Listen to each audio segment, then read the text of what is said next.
Hey, Revolution, everybody. This is Brother Leonard, the Truth Seeker, coming to you with another few minutes of truth. And let me just say this. I'm just going to say this. Catholic Church, y'all really got some issues. Y'all really got some issues. Let me slide this thing over a little bit to get myself off this center. Listen, I'm not playing any other media when it comes to this thing. I'm just going to leave this thing up and you're just going to listen to me rant for a little while. All right. Listen, it's not about this whole story right here. I was reading in the news, it was on the Newsweek, and got this in my feed. A male escort exposes 36 gay priests in a file sent to the Vatican containing explicit WhatsApp chats and erotic photos. Interesting. Let's look at this here. A 1,200-page dossier containing the names of 34 active gay priests and 6 seminarians in Italy had been sent to the Vatican by the Archdiocese of Naples. The allegations were complied by Francesco Medica. I couldn't even say it, but he's a gay male escort who told local media he couldn't put up with the priest's hypocrisy any longer. The aim is not to hurt the people mentioned, but to help them understand that their double life, however seem convenient, is not useful to them or to all the people for whom they should give a guide and example for. See, when I deal with gay issues, especially, gay issues in the church, I know a lot of us want to focus in on the gay. Because, a lot of us really have a deep-seated hatred for the gay stuff. I understand why it's there, but it's totally unnecessary. This is one of those cases. Because what you find here is actually something that's far more damaging than just the priest being gay. What you find that is far more damaging is the exact damage that Christ was talking about in Matthew 7, where he says, "Don't judge unless ye should be judged." And everyone wants to focus in on the judging point, but that wasn't the focus of what Christ was talking about. The focus of what Christ was talking about in Matthew 7 had everything to do with, at least from 1 through 5, had everything to do with being a hypocrite. This is the definition of hypocrisy if you ever saw something. See, the Catholic Church still has their problems with gay stuff and with gay people, right? But in the midst of them trying to tell others about gay sex and gay sin, they have basically their own problem of gay sin in the Vatican. Now, if you're unaware, the Vatican is the center of the Catholic Church. It sits in Rome. That's where the Pope lives, but all those cardinals live there as well. And they're the ones that are the governing body of the Catholic Church. So when you're looking at this thing and you're looking at this situation, this is the problem. I'm going to fix that a little bit. That's the problem that we're dealing with right now. The problem that we're dealing with has nothing to do, or has, it does have the thing about the gay sin, which is a sin. We understand that. But at the same time, we'll focus in on the gay sin, but we will miss the most important part of it is that, first of all, the guy's a male escort, right? What he does with that other person, yes, they are sinning, but it's between them, right? It's between them.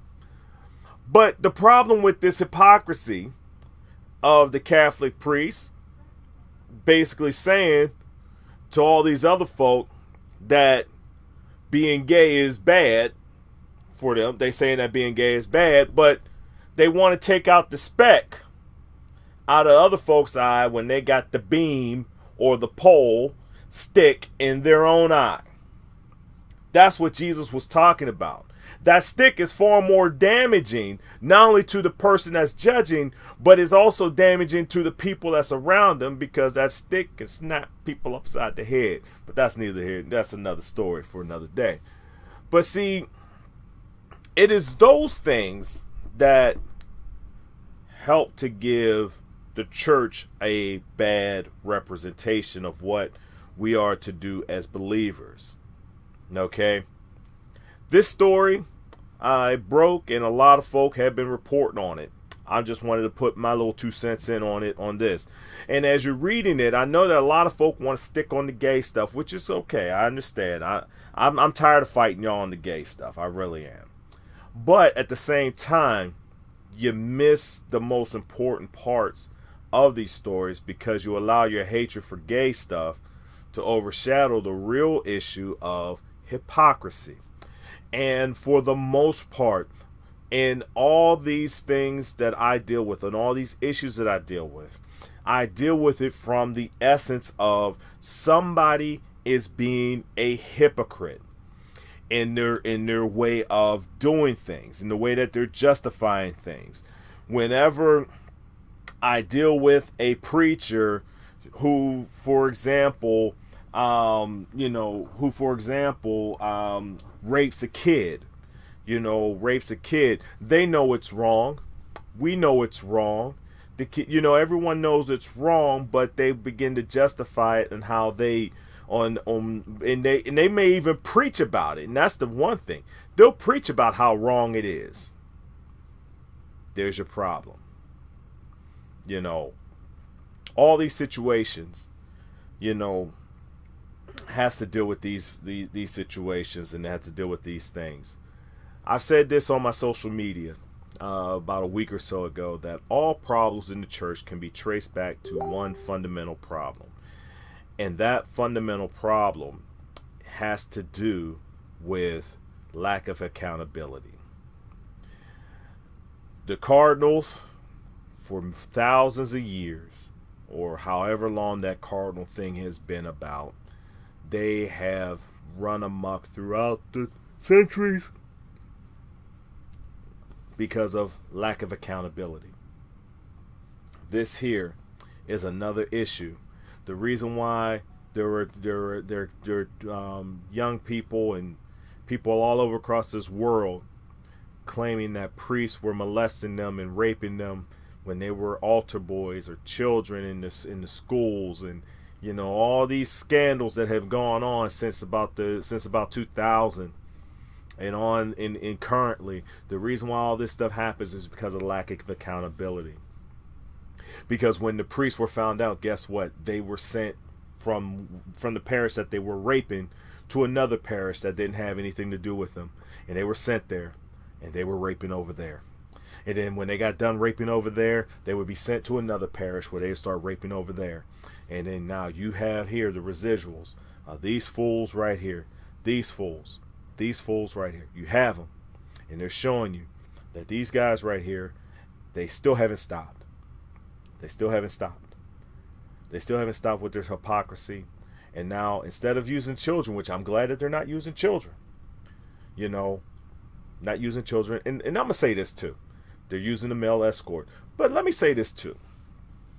If you're going to make a vow to God, a certain vow, especially a vow of celibacy to God, don't you think that would be problematic for you to have, sex with anybody? If you were vowing to God that you were going to be celibate, going against your word is very bad too. It's very bad too. And scripture speaks against that as well. So I just wanted to throw that out there too, because I keep forgetting these priests, they actually went even further, that they vowed to be celibate, yet they sitting up here having sex with male escorts and male prostitutes.